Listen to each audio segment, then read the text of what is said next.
Olá pessoal, bem-vindos a mais um Família na Real. Gratidão por estar aqui e fazer uma boa companhia. Em 2023, mais de 51 mil mulheres perderam suas vidas pelas mãos de parceiros ou familiares, segundo o relatório da ONU Mulheres. Esses dados são alarmantes e revelam uma triste realidade. Muitas mulheres enfrentam violência dentro de seus próprios lares, um espaço que deveria ser de proteção. No programa de hoje, vamos explorar as causas desse problema, as consequências jurídicas e emocionais para as famílias e, principalmente, como o direito das famílias pode ser uma ferramenta de proteção e mudança social. Seja bem-vindo, seja bem-vinda ao Família na Real TV Cidade Verde.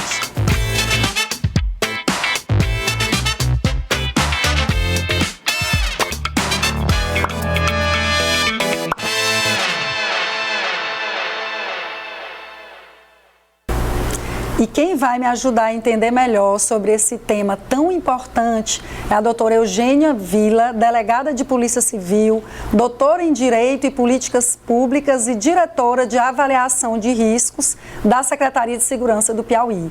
Doutora Eugênia, muito obrigada pela presença, pelo carinho, por ter de pronto aceito esse convite. Nós ficamos muito felizes com o seu trabalho aqui no nosso estado, temos muito orgulho e a gente sabe como é que é o seu tempo, então sua disponibilidade de estar aqui é muito importante para mim, para o nosso Família na Real. E eu já queria assim, iniciar, claro, você dando as boas-vindas para os nossos telespectadores do Família na Real e contando já o início da sua trajetória, como foi que iniciou a atuação nessa área tão importante que hoje nós sabemos aí que não temos números muito bons para tratar hoje aqui no nosso Família.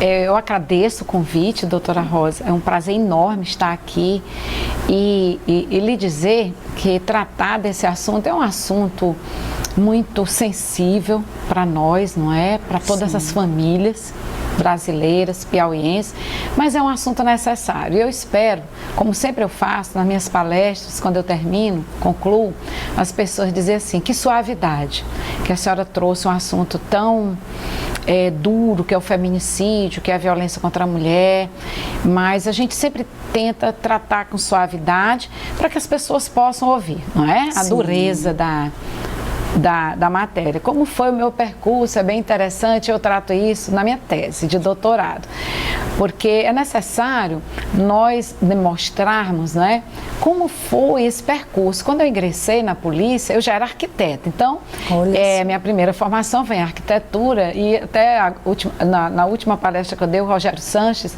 ele ficou impressionado com a minha fala, ele disse, então seu diferencial é que você é arquiteta, você saiu da caixinha do jurídico, né? Porque eu trago muitas expressões de arte na minha fala, não é?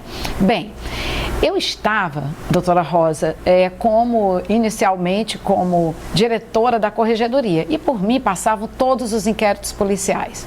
Eu não tinha o menor interesse na matéria de violência contra a mulher, não é? Como delegada, eu tinha interesse mesmo, era em relação às torturas, em relação à atuação da polícia piauiense na época da ditadura. Eu estudei e publiquei artigo que foi divulgado no seminário latino-americano, para você ter ideia. Nossa. Como eu não tinha esse interesse, até que um dia um escrivão chamado, lá na polícia tem muita alcunha, 5 estrelas, era o escrivão do 12º DP, na época ele estava no 8º DP, me trouxe um vidro de maionese, não é? Sem rótulo e com um líquido transparente e algo dentro. Ora, tudo passava por mim, mas pedaço de gente não passava, ia para o ML e vai até hoje, perfeito? Claro que não, né? Delegada, adivinha o que é isso? 5 estrelas. O que é isso, 5 estrelas? Adivinha, delegada. Eu digo, eu não sei o que é isso. Eu não recebia pedaço de corpo humano, uma orelha. E a delegacia da mulher, que era no centro, ficava embaixo da corregedoria, no andar de baixo. E eu disse, que história é essa? Eu não recebo pedaço de orelha, 5 estrelas, porque eu recebia tudo para enviar junto com o inquérito, para o Poder Judiciário, para o distribuidor dos feitos criminais. Não, delegada, E aí abriu uma gargalhada, é de uma mulher. que nós apreendemos. Nós prendemos o sujeito. Mas o que me causou perplexidade, Rosa, foi o seguinte: a mulher consentiu com a retirada. E quando ele me narrou, né? E aí, corroborado pelo depoimento dessa mulher, quando eu conversei com a delegada Daniele, que era a delegada da mulher, Eugênia, eu nem te conto. Ela teria traído ele, né, com outro homem. Ele soube, alguém disse para ele, ele viajava muito, e ele disse que só perdoava ela se imprimisse um castigo, e ela consentiu. Então ele anestesiou a orelha dela com gelo no box do banheiro dela e retirou com a tesoura. E aí eu disse, não. Espera aí. Nessa época. 2001. Já pensou? Não tinha Lei Maria da Penha. Sim. Não existia nada disso. Eu disse, o que é isso? Então aquilo ali saiu do curso do que eu tinha estudado na universidade, na Cadepol. Que violência é essa que as mulheres, que essa mulher entendeu viável e permitiu, não é? Eu digo, não, tem alguma coisa errada aí. E aí então chamei o corregedor e aí disse, olha, corregedor, vamos então instituir um grupo para nós estudarmos a competência da Delegacia da Mulher. E foi aí então que não mais eu parei de estudar. Entrei numa especialização e conheci muitas promotoras, muitos juízes. Na época foi uma especialização aqui mesmo no Piauí e destinada a profissionais do direito, advogadas, advogados. Foi muito boa essa especialização. Sim. Depois adentrei no mestrado, no doutorado, e ingressei no movimento de mulheres. E aí então passei a interagir com a sociedade civil. Foi aí e a Defensoria Pública, me lembro que a doutora Norma, ela tinha acabado de assumir a Defensoria Pública, e a Verônica tinha acabado de assumir como defensora pública. Sim. E a Norma disse, conversa com a Eugênia, porque nós já estávamos num estágio avançado da compreensão da violência de gênero, né? Então veja que e a Trindade ainda era viva, então foi um momento de muita efervescência aqui no Piauí. Foi quando o PT ganhou a eleição e aí entrou todo o movimento de esquerda. Então foi um ambiente muito favorável para nós pensarmos e repensarmos algumas políticas, né? E foi aí então que iniciou minha trajetória. Então, até então eu realmente não tinha o menor interesse nessa matéria, não é? Minha mãe era procuradora do Estado, né? Meu pai sempre dizia, eu sou o gigolô da Maria Luzia, na minha casa eu nunca tinha vivenciado isso, ao contrário. Na minha vida pessoal também não. Meu querido professor. Na minha vida pessoal também não. Então as pessoas diziam, essa delegada só pode ter sido muito espancada. Não, eu não fui espancada, não é? Nós não precisamos abraçar uma causa, porque nós sofremos isso aí, mas se eu tivesse sofrido eu revelaria da mesma forma, não é? Para que as mulheres pudessem superar como eu teria superado, né? Então houve um engajamento espontâneo meu e curiosidade. Na verdade foi realmente, eu me atirei na causa porque eu queria mesmo era entender e continuo querendo compreender na medida em que eu não entendo como meninas cavam a própria sepultura. Então eu continuo investigando o feminicídio, como é que meninas... São muitas causas, né? Muitas causas, né? A gente vai conversar um pouco aqui. Eu imagino assim, desde o início é muito importante saber da sua trajetória, porque é claro, todas as pessoas aqui, os piauienses conhecem, né, você, sem dúvida, pelo seu trabalho, pelo seu engajamento, pelos diálogos, pelas rodas que você, pelo seu trabalho, enfim, que nos dá muito orgulho e nos ensina muito. Mas eu mesma não sabia do início de como tudo começou. E são muitas coisas que movem realmente para que a gente comece um trabalho, né? Às vezes por curiosidade, depois até para ajudar, e enfim, são muitas, né? Então a gente vai conversar aqui e vai esclarecer. E a gente vai começar, doutora Eugênia, falando a gente falou no início do programa sobre o relatório da ONU, de 51 mil mulheres que morreram no ano de 2023 e a maioria, né, familiares e parceiros. Não é mais nenhuma novidade que os crimes dessa natureza acontecem dentro de casa. E ele é impactante, esses números. E o que você acha, né, que esses números nos dizem sobre a violência contra mulheres no âmbito doméstico e familiar? Então vamos encarar essa violência dentro de casa, não é? Que é o feminicídio, que a gente chama feminicídio íntimo, nas Sim. relações interpessoais, não é? Esse é um dos feminicídios que tem trazido maior visibilidade, porque tem outros, não é? Sim. Que talvez nós não estejamos visualizando, não é? A tendência é aumentar. Então, por exemplo, o da Marielle. O da Marielle não foi visualizado como feminicídio e ele é feminicídio. Bem, então, vamos primeiro indagar. Esses feminicídios, essas mulheres que foram assassinadas, Rosa, elas silenciaram violências anteriores. Ponto. Sim. Elas não chegaram nem a pedir a nossa ajuda, da polícia, da defensoria, do Ministério Público e da Justiça. E aí a gente pergunta, por quê? Porque elas não acreditam. Por que elas não acreditam nas instituições? Por que elas não nos procuram? Essa é eu chego a chamar, é o grande mistério. E essa é a minha grande inquietação, não é? E a minha inquietação, ela é mais profunda quando a gente coloca uma coisa chamada raça. O que foi que eu vi aqui no Piauí, nesse âmbito, Sim, não é? sim. Que as mulheres que mais silenciam são mulheres negras. E aí nós fazemos uma outra pergunta sobreposta a essa. E por que que as mulheres negras silenciam mais do que as mulheres não negras e, portanto, estão sendo assassinadas em maior quantidade?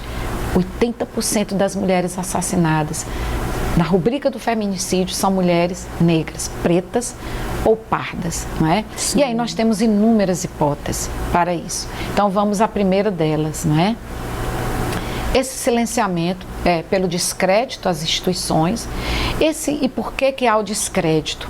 Pela polícia, Rosa, é porque nós policiais as próprias instituições têm uma seletividade em relação a homens negros. Né? Nós prendemos mais quem? Homens negros. Quando nós vamos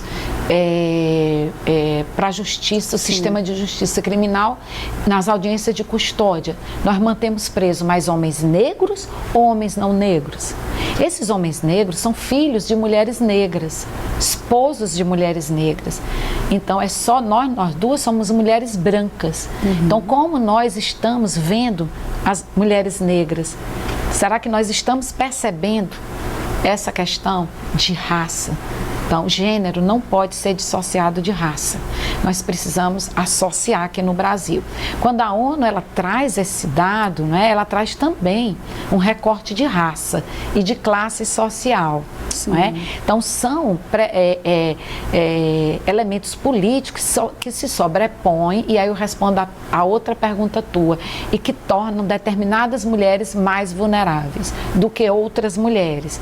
Porque essas mulheres não conseguem sair de um ciclo de violência, né? Para ela se torna mais forte. Né? Para elas saírem, elas não conseguem. Então, a gente precisa compreender isso e precisamos preparar nossas instituições para essa visão. Né? E recentemente, o CNJ, recentemente não, agora, semana passada, o CNJ editou agora um protocolo de julgamento com perspectiva racial. Eu estou lendo, ainda não terminei, mas é espetacular. A notícia também, eu só tem tudo a ver com nossa conversa lá, super importante. Não é? Isso. Então, vencer. E aí, outra hipótese, vamos lá. Nós, geralmente, nós mulheres, e eu me coloco nessa posição, a gente geralmente restringe a violência de gênero a uma intimidade. Nós não conseguimos ver as violências que são políticas, né, que a gente diz o pessoal é político. E as feministas, né, já disseram isso há muitos anos, desde a década de 70, quando nós visualizamos e foi erigida a legítima defesa da honra, lembra? Pelo né, Evandro Lins e Silva, na época do caso da Ângela Diniz. O pessoal é político, então, quando nós restringimos, e você é advogada pública da família, que eu sei, restringimos determinados processos para o sigilo, o que é que nós estamos fazendo? Nós estamos protegendo quem mesmo? Nós precisamos refletir sobre esse sigilo, Que sigilo é esse? Que segredo é esse? De justiça que protege quem? A quem nós devemos proteger? Que família é essa que está? Que lar violento é esse que está sendo protegido? Talvez por uma lei patriarcal que está mantendo o patriarcado, a hegemonia de um pátrio poder ainda, de uma dominação masculina. Precisamos questionar isso. Sim. Então, esse segredo de justiça, né, que é reservado à família e que é timbrado sob o domínio da intimidade, isso não é intimidade. E eu vou te dar um exemplo. Vamos lá. Uma política pública da mastectomia. A mastectomia, não é o câncer de mama, é que muitas vezes nós temos que retirar uma mama, não é verdade? Isso. E qual é a política do SUS? É o quê? É colocar uma outra mama. E para quê? Por que nós vamos colocar? Tem um caso no STJ que foi julgado, que uma menina que era lésbica, ela disse, olha, eu não quero reconstituir, eu quero tirar a outra. E ela não pôde fazer. Por quê? Porque a política do SUS, ela só restabelece a mama como uma forma de dizer, isso é o feminino. Mas por que isso é o feminino? Porque isso interessa a beleza? Isso é o corpo da mulher, então. É voltado para ser um corpo atraente? Para quem? Para um homem? Porque nós sabemos que o nosso seio, você tem filhos, eu também, nós amamentamos, ele tem realmente uma utilidade na maternagem, não é? Mas quando nós fazemos a mastectomia, já nós perdemos, quando a gente vai fazer a reestruturação, acabou aquela função, digamos assim. E ela quis retirar, e o SUS disse, não, eu só coloco, eu não tiro. E ela teve que ingressar na justiça. Olha que case interessante. Interessantíssimo. Muito. Então, isso é política de gênero. Então, essa política de gênero, ela está protegendo quem? Não é? Nós precisamos indagar que o gênero, ele está em todo canto, não é? Sim. E ele protege quem? Gênero é nesse sentido, né? Sim. Eugênia, a gente ouve muitas pessoas que não estudam, né, que a lei, que são da sociedade, ou até profissionais que não são especialistas ali, falando que a Lei Maria da Penha é uma lei muito boa, uma lei completa, e por que tantos casos ainda, né, de feminicídios, e você até começou falando, a gente não entende o porquê que elas não denunciam, não falo para a defensoria, não falo, né, para a delegacia, só que a gente vê que tem muitos outros fatores que até nós tivemos uma melhora, vamos dizer assim, uma rede de apoio, mulheres denunciando, que encorajaram e motivaram outras mulheres, mas ainda deixa muito a desejar. Como é que você acha que a Lei Maria da Penha e outros dispositivos legais podem proteger as mulheres e prevenir crimes contra o feminicídio? A Lei Maria da Penha, eu sempre digo que ela é uma Ferrari. Sim. Ela é tão potente que nós, delegadas, defensoras, promotoras, juízas, a nossa forma de atuar não consegue fazer girar essa Ferrari, porque as nossas vias são cheias de buracos. Que buracos são esses? São nossos saberes ainda que remontam à década de 40. Esse é o problema. Então, as nossas organizações é que ainda não conseguem trazer novas formas de atuar, né, para que essa estrada, essa via fique bem lisinha e que essa Ferrari ela possa transitar bem rápido. O que eu quero dizer com isso? É preciso mudar a forma de pensar e de agir. Parece que a gente ainda não entendeu essa complexidade. Não evoluiu. Primeiro, o juizado especial ele tinha que trabalhar com competência ampla, inclusive júri. Ele tinha que trabalhar no âmbito civil, criminal, todo o âmbito, o atendimento é integral. E por que nós não trabalhamos? Por que esse âmbito é fragmentado? Então eu pego aquela mulher no âmbito criminal. Gente, não é não. Aquele âmbito criminal foi a última instância. Antes teve um problema familiar de natureza cível. E a gente também tem essa dificuldade muito grande por essa divisão. Chega a mim e nós vamos conversar, mulheres que sofrem violência, vários tipos de violência, e querem se divorciar, querem regulamentar uma guarda, uma convivência, e tem só a questão do aspecto criminal. Né? Pronto. Aí, outra pergunta muito interessante que você me fez, né? Então, por que elas, não é? Essas mulheres que são assassinadas, por que elas continuam sendo assassinadas à mercê de uma lei tão potente? Vamos lá. E aí, quem vai nos ajudar é a Saffioti, Eliette Saffioti, né? Foi uma socióloga brasileira da década de 70, e que ela traz, Rosa, ela se recusa a classificar violências. Ela diz, olha, como tipos de violência. Então, ela traz um cardápio de qualquer violência contra a mulher é violação aos direitos humanos das mulheres. Então, ela diz, ainda são muito escassos.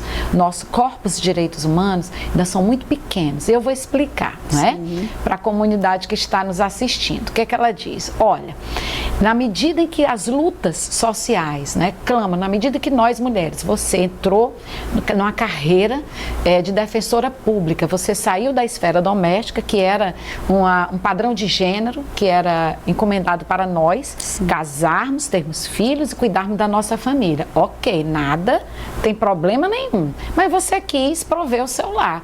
Então, você mudou um pouquinho essa chave. E eu também. Eu piorei mais ainda um pouquinho, porque a minha profissão, ela foi padronizada para homens. Porque ela requer, entre aspas, né, a força, a virilidade, não é? A sua não, é o cuidado. Então, veja, nesses padrões de gênero, o que a sociedade constrói? A força e a violência, elas estão ligadas ao masculino. E o cuidado, para cuidar dessa violência, as mulheres, enfermeiras, assistentes sociais, comumente são atribuídas às mulheres. E quando nós violamos essa regra, eu digo, não, eu quero ser delegada. Como assim? Então, eu estou realmente violando tudo. Agora, tu imagina uma mulher que quer ser senadora, deputada. Sim. Não, é demais. É muito, né? Então, a Eliette diz, olha, na medida em que nós mulheres vamos então reivindicando novos interesses e vamos elastecendo esse corpo dos direitos humanos, vão surgir novas violências. Exemplo, aquelas violências em face de mulheres, a violência política, que só foi tipificada após o assassinato da Marielle Franco. Então, à medida que nós mulheres começamos a ingressar, né, nesse mundo público, aí vem a importunação sexual no ônibus. Então, saímos da esfera doméstica e aí começamos a visualizar outras violências. Então, esse corpus, a tendência é cada vez aumentar, porque a luta e o movimento de mulheres vai cada vez mais reivindicar proteção das mulheres. Exato. Pronto. Então, proteção. Não é? Então, é uma violência. Agora, por que as mulheres, nós mulheres, não visualizamos cenário de violência? Ela também explica. É porque a violência, eu vou explicar de uma maneira menos... mais acessível. Mais acessível. Ela fala do lugar ontológico, mas vamos lá. A violência, ela vem como uma tatuagem. Ela vem acomodada ao nosso feitio, ao nosso modo de ser, a nossa maneira de ser. A violência que o teu violador vai imprimir em ti vai ser completamente diferente em relação a mim, a minha pessoa. Eu, como delegada, eu exerço eu desenvolvi determinados atributos durante a minha vida profissional, né? E você, outros. Nós estamos, então, em outras esferas, mas nós somos mulheres brancas, católicas, mas nós somos diferentes, não é? Na nossa jornada de sujeitas de direito. Então, como é que essa violência vai se manifestar na Rosa? Como é que ela vai se manifestar na Eugênia? O autor, o agressor, ele vai atingir o nosso núcleo de soberania. O que é isso? O que nós desenvolvemos de mais precioso. Então, eu como estudiosa, pesquisadora, ele vai sempre querer reduzir a minha intelectualidade. Vai ser uma das violências. Vai ser a violência intelectual. Como se fosse o ponto fraco ali, mas que o seu é o forte. Exatamente. Vai querer reduzir o meu atributo. E o teu violador vai querer reduzir algum atributo teu, não é? A tua potência como comunicadora, não é? Como é uma pessoa com uma oralidade potente, ele vai dizer assim, fica calada, você está falando bobagem. Então, digamos, é sempre a violência, ela não é perceptível. Sabe por quê? Porque você talvez não se enquadre naquelas classificações. Então, quando você vai divulgar a Lei Maria da Penha, violência patrimonial, moral, psicológica, aí você fica na generalidade. Sim. E você não se vê. Essa violência, ela pode ser moral, essa que eu te falei agora, sim, pode ser psicológica. Então, geralmente as pessoas me perguntam, como identificar uma violência? Tem gente que chora no palco, Rosa. Lá no Mato Grosso do Sul, a cerimonialista chorou quando eu expliquei para ela o que era uma violência. É quando atinge a tua soberania. E é quando, então, aquele ato, aquela ação te faz chorar, te faz sofrer. É qualquer ato que não é bom para ti. Se ele te impede de estudar, de te maquiar, de falar, te inibe de qualquer coisa que você queira. Sim. Qualquer coisa, cozinhar, caminhar, ajudar uma pessoa. Então, muitas vezes, a mulher não consegue visualizar. E quando ela consegue visualizar, talvez, Rosa, já seja um feminicídio, entende? Sim, é isso. Muito bem explicado. Então, é por isso a gente até compreendia, mas eu nunca tinha ouvido uma explicação assim, dessa forma tão clara. E é como se ele quisesse, de alguma forma, atingir aquela mulher. Né? E ele quer atingir exatamente onde ela se sente mais confortável, no espaço que ela... Não é isso? E é o poder realmente dela. É incrível. É o poder dela. Isso mesmo. Aí ele quer desempoderar ela, não é? Para quê? Para empoderar ele. Sim. Então, diminuí-la a qualquer custo. Para que ele possa, então, restabelecer o poder da masculinidade, que a gente chama o mandato da masculinidade. Ele só se vê homem reduzindo a tua potência. Sim.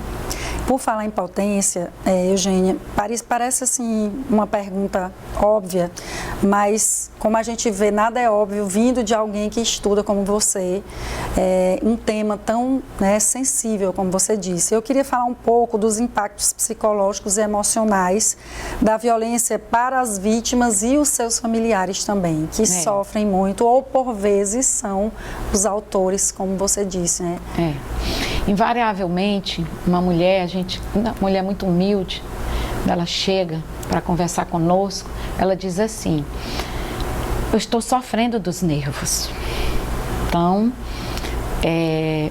em geral, Rosa, essas mulheres, eles atingem, os agressores, eles atingem a saúde mental. Então, não tem uma mulher que não tenha sua saúde mental afetada.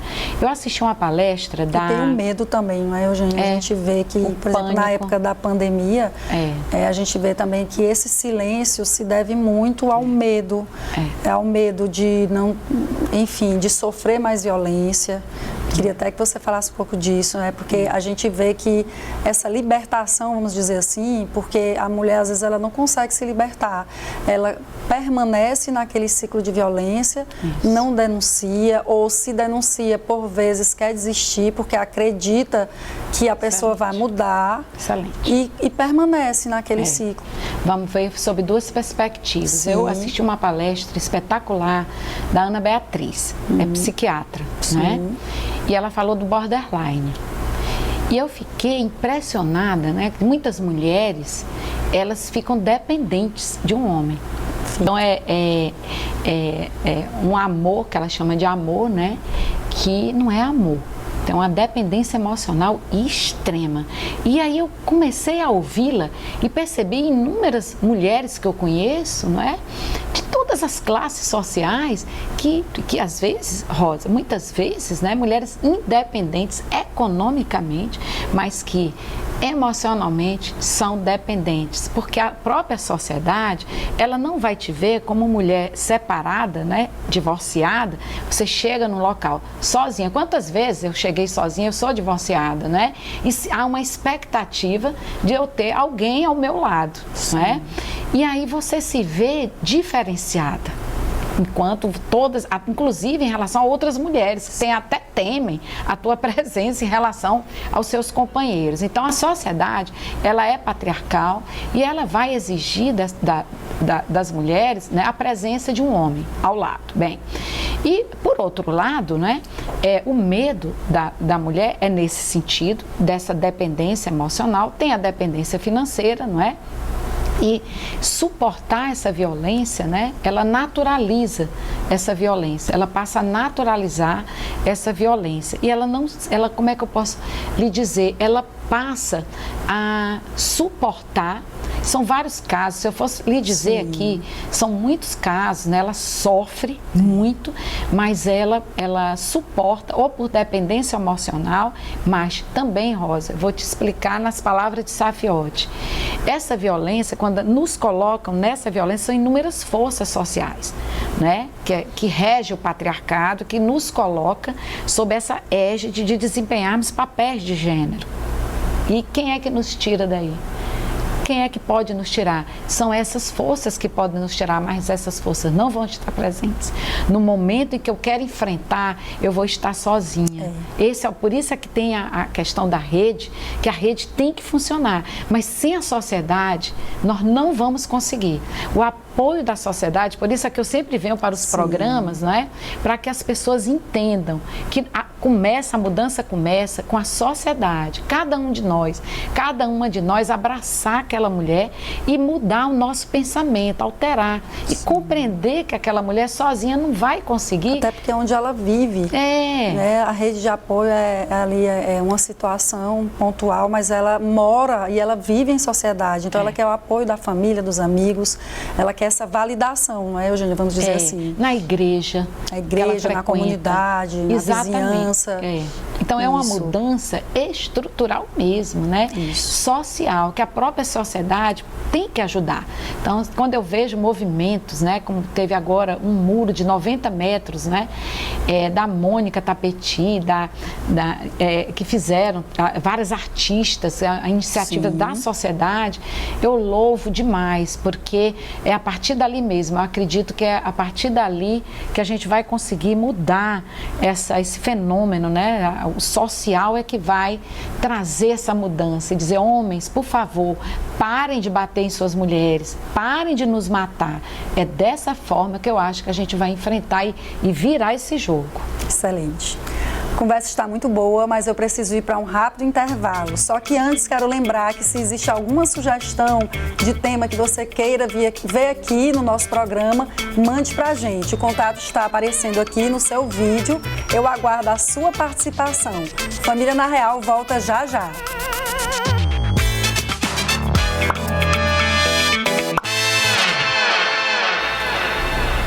Estamos de volta com Família na Real, um programa que tem como propósito debater sobre os direitos das famílias. Hoje estamos tratando de violência contra a mulher dentro do próprio lar. Aqui comigo a doutora Eugênia Vila, delegada de Polícia Civil. Bem, delegada, doutora, muito bom nossa conversa, temas relevantes aqui que a gente está tratando para trazer esse conhecimento para a população de uma questão tão sensível e com dados alarmantes. Como a gente conversou, apesar de ter essa lei, a gente continua tendo muita violência contra a mulher e dentro de casa, inclusive na pandemia a gente conversava, houve um aumento desse número que a senhora pode até conversar, você, minha amiga querida. E eu queria já aqui o nosso Família na Real, e a gente trata muito na nossa área de atuação, doutora Eugênia, mulheres que sofrem violência, todo tipo de violência física, psicológica, patrimonial, e geralmente elas querem pedir o divórcio, querem regulamentar a guarda, direito de convivência. Então eu recebo muito essa demanda dessa mulher que sofre violência.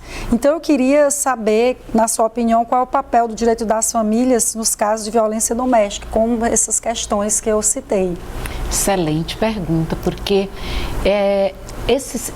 tudo que você falou, a gente fala que é preditivo do feminicídio. Sim. Então, se essas questões não forem solucionadas pacificamente, acelera o feminicídio. Essa foi uma pesquisa realizada na Universidade Federal de Santa Catarina. Então, veja a importância do direito da família, né, nessa perspectiva da prevenção do feminicídio. Então, da morte daquela mulher e de deixar crianças órfãs, então, os órfãos do feminicídio. Então, sobretudo quando a mulher quer se separar. não é? Então, quando ela quer se separar, é um grande preditivo, né? Fortíssimo. Então, nos 3 primeiros meses, quando ela sai de casa, é o risco altíssimo de ter um feminicídio. Logo, quando a Defensoria Pública ou qualquer, né, advogado, né, perceber, né, tiver com um processo, que ele tenha consciência disso e que tente, de toda maneira, a outra parte, né, vocês tentem mediar esse conflito, que isso pode sim gerar algo maior, e isso pode gerar, inclusive, um feminicídio seguido de automorte. Sim. Seguido de suicídio. E aí nós vamos ter as crianças órfãs mesmo, de pai e de mãe. Sim. Então é excelente, foi excelente a senhora você ter tocado nisso aí, não é? Uhum. Então, se você conseguir resolver esse problema no ambiente cível, 10. Agora, se esse caso não for resolvido com celeridade, o que é que vai acontecer?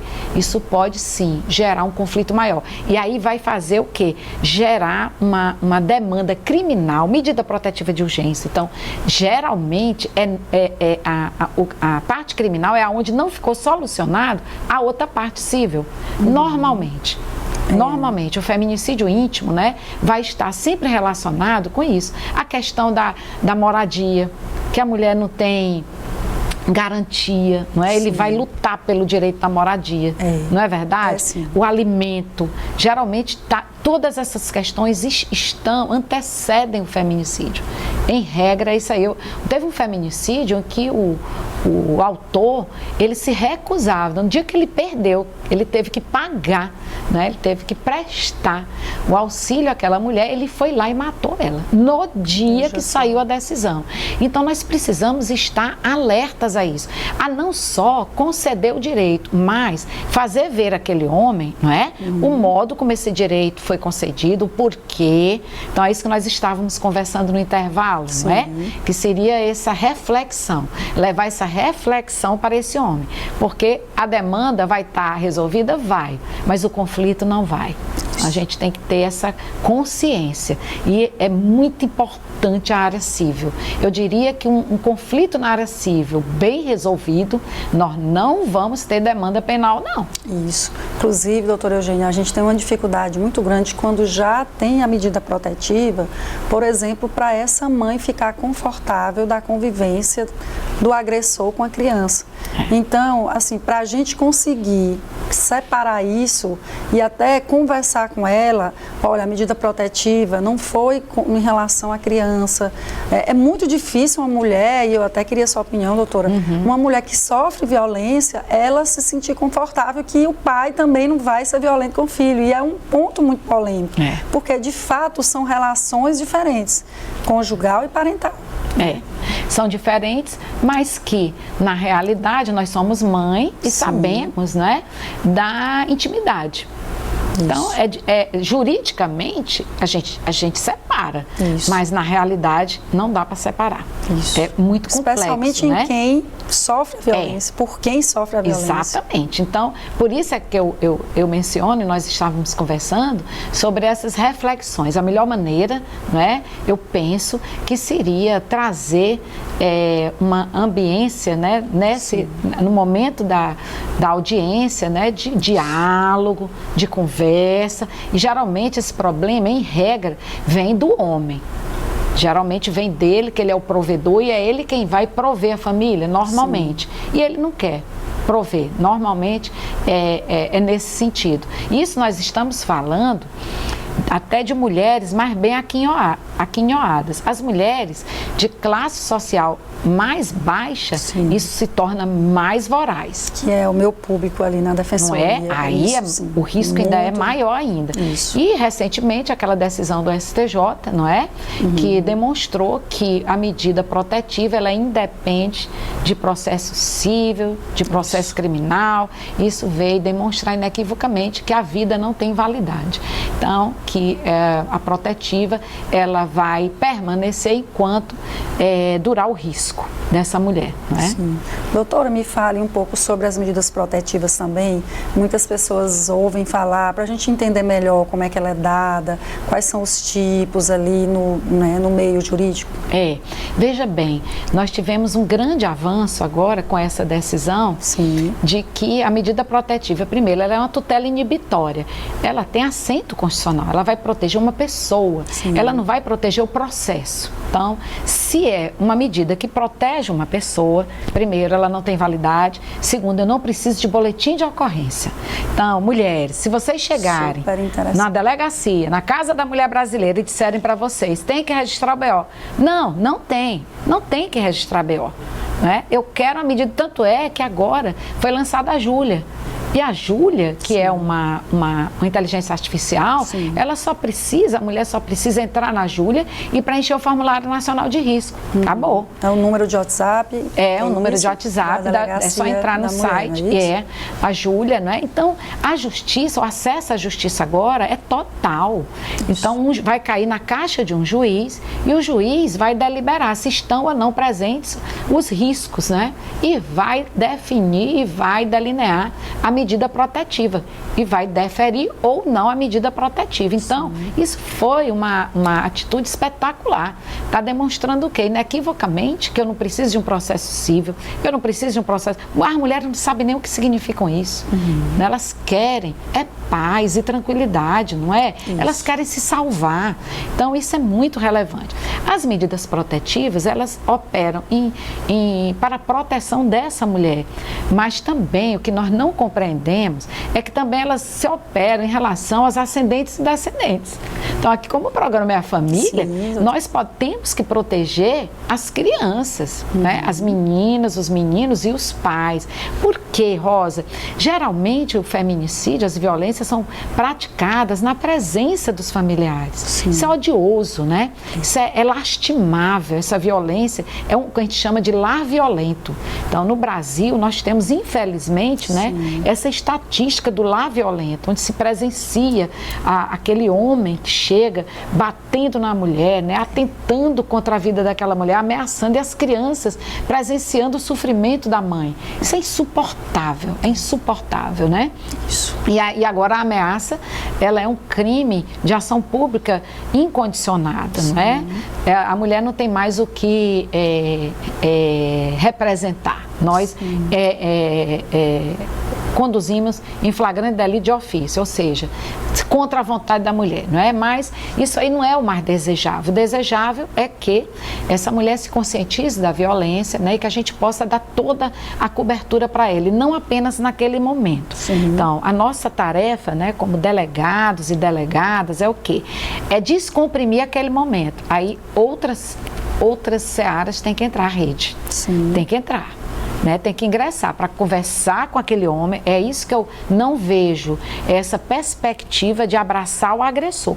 É preciso, porque ele é a causa. Se nós não acolhermos esse agressor, acolhermos só a mulher, o que é que vai acontecer? Nós não estamos solucionando o conflito, não é? É verdade. Ele precisa se conscientizar. A causa. Ele precisa se conscientizar que não pode fazer aquilo, realizar aquilo. E quero lhe revelar que um lar violento também, Rosa, inclui estupro de vulnerável. Não é? Isso está silenciado, viu? Então, aquelas meninas, filhas, enteadas, não se engane, não.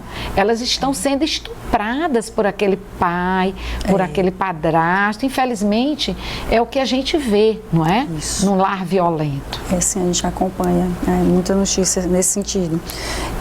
E como identificar sinais de violência em relacionamentos familiares e intervir de forma segura para proteger a vítima?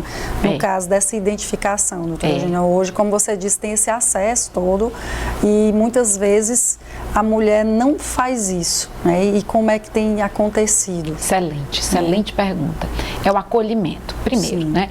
Geralmente muitas pessoas, é porque eu não posso revelar, não é? Claro. Me ligam, e geralmente é final de semana. Muitas pessoas que eu nem conheço, Rosa, nem conheço, né? As pessoas me ligam e aí tal pessoa é minha amiga, o que eu devo fazer? Acolher.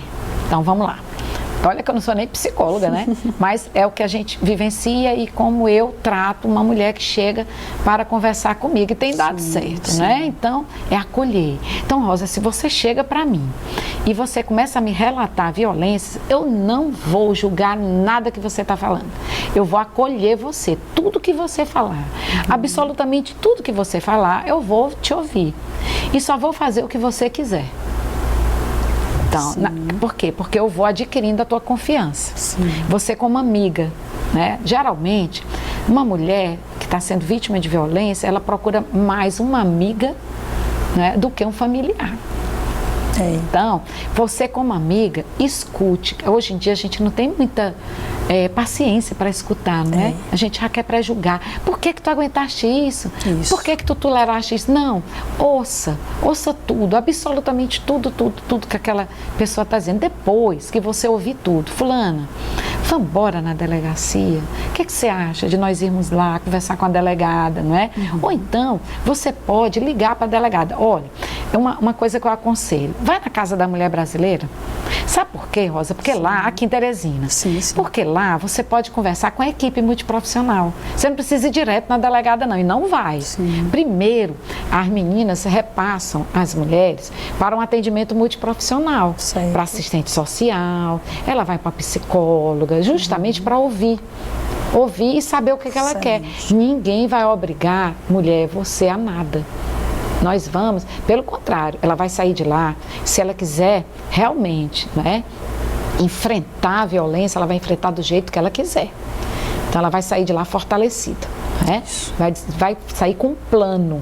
Então ela tem que sair de lá com um plano, né? É um plano de fuga? Não, é um plano de enfrentamento daquela violência. Então ela vai sair consciente de que ela está no cenário de violência, não é? E vai sair protegida daquele nichozinho dela social, daquela amiga que vai chamar a família, que vai explicar para a família, e tem dado certo. Isso tem dado certo. Então esse acolhimento primeiro é fundamental para aquela mulher se encorajar. Isso é fundamental. Na saúde, se chega uma mulher dessa, um dia desse eu estava ouvindo uma profissional do SAMU, pois o pessoal do SAMU, ela é também enfermeira da UPA, né? Essa senhora, eu não posso relatar o fato, né? Mas ela apresentou no exame de rotina, né? Ela apresentou sinais de violência física. E aí ela disse: a senhora quer me relatar o que aconteceu? E aí ela relatou e elas fizeram uma vaquinha para ela sair de Teresina. Olha só. Então, vamos fazer o que a mulher se sente segura. Perfeito. Então, nem sempre, né? Olha, quem está falando é uma delegada. Mas depois a gente cuida da violência. Mas vamos colocá-la em segurança. Fazer o que ela quer. Eu acho que é isso. Eu acho que o atendimento será fundamental para que ela possa, de fato, contar o que ela está vivendo. Porque eu acredito, doutora Eugênia, que uma mulher que ela vai ali fazer um BO, ela já está passando por aquilo há muito tempo, não é? Pela sua experiência, muito difícil uma mulher fazer uma denúncia no início ali, até porque, pelo menos, a única área que eu atuo na criminal, na defensoria, são nos plantões.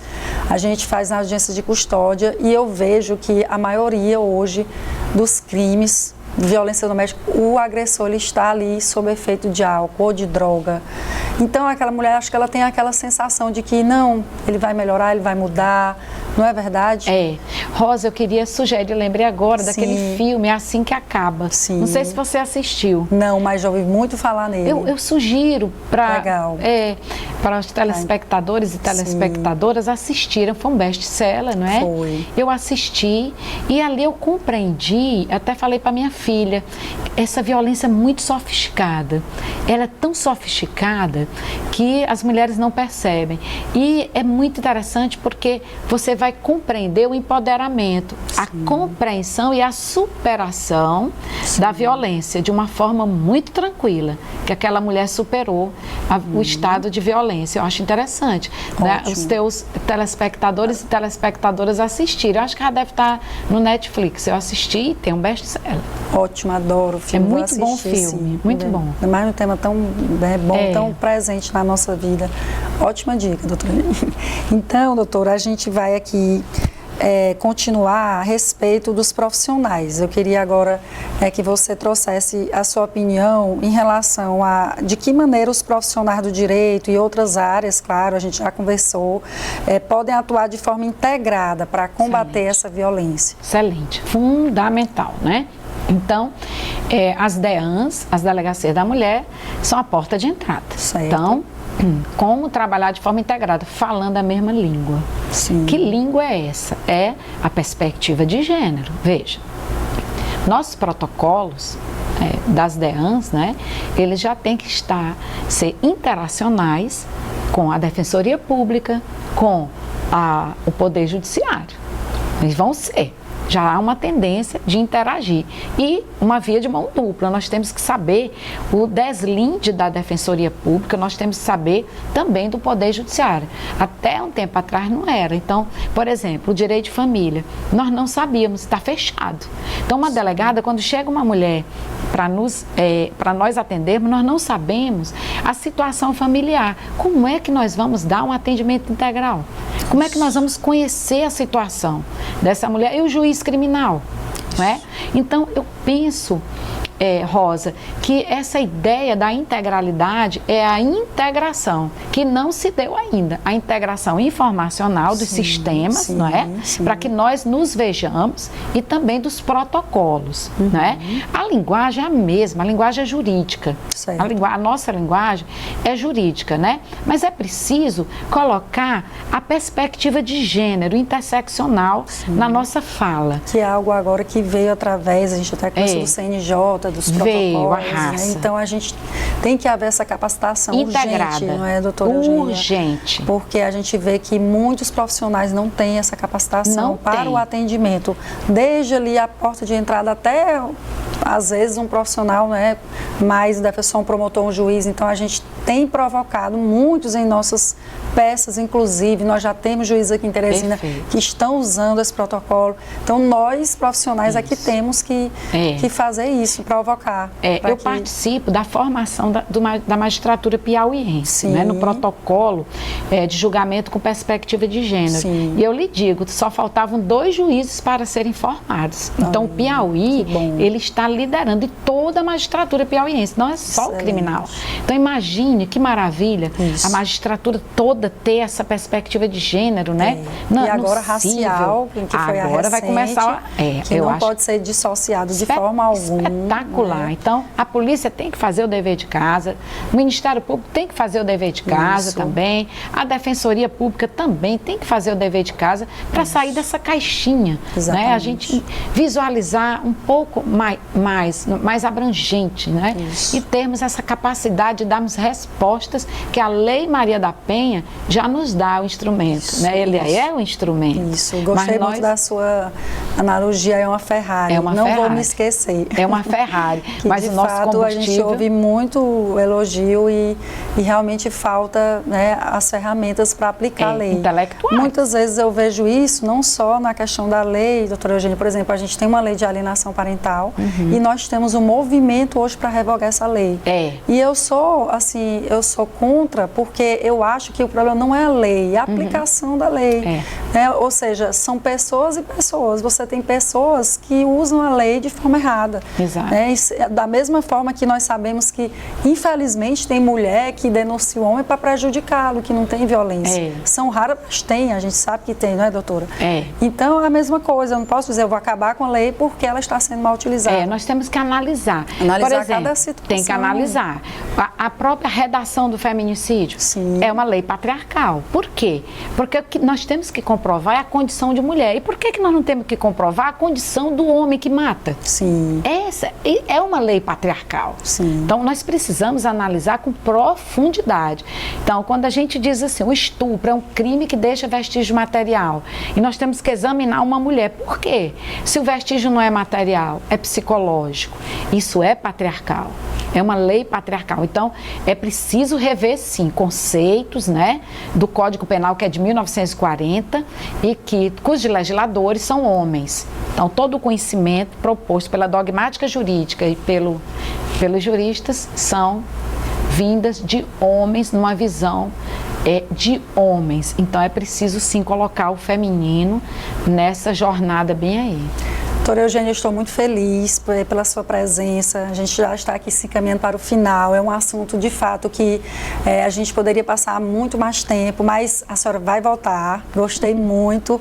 Não faltaram oportunidades para a gente debater vários outros temas. Queria agradecer a sua presença, o fato de você ter trazido, como no início você colocou, um tema tão sensível, mas de uma forma acessível à população, de uma forma compreensível. Queria agradecer demais. Seja muito bem-vinda aqui à Família na Real, sempre. Eu que agradeço. Muito obrigada. A violência contra mulheres é um problema complexo e estrutural que exige uma resposta igualmente eficaz e contundente. Enquanto profissionais do direito, temos a oportunidade e a responsabilidade de atuar na prevenção e combate a esses casos, utilizando as ferramentas jurídicas disponíveis e promovendo a conscientização da sociedade sobre o seu papel fundamental no contexto desse assunto. Que esse programa sirva de alerta e inspiração para construirmos juntos um futuro onde o lar seja sempre um espaço de proteção, não de incertezas ou medo. E lembre-se, em toda família existe uma história a ser contada. Cuide bem das suas relações, especialmente criando um ambiente seguro e acolhedor para todos.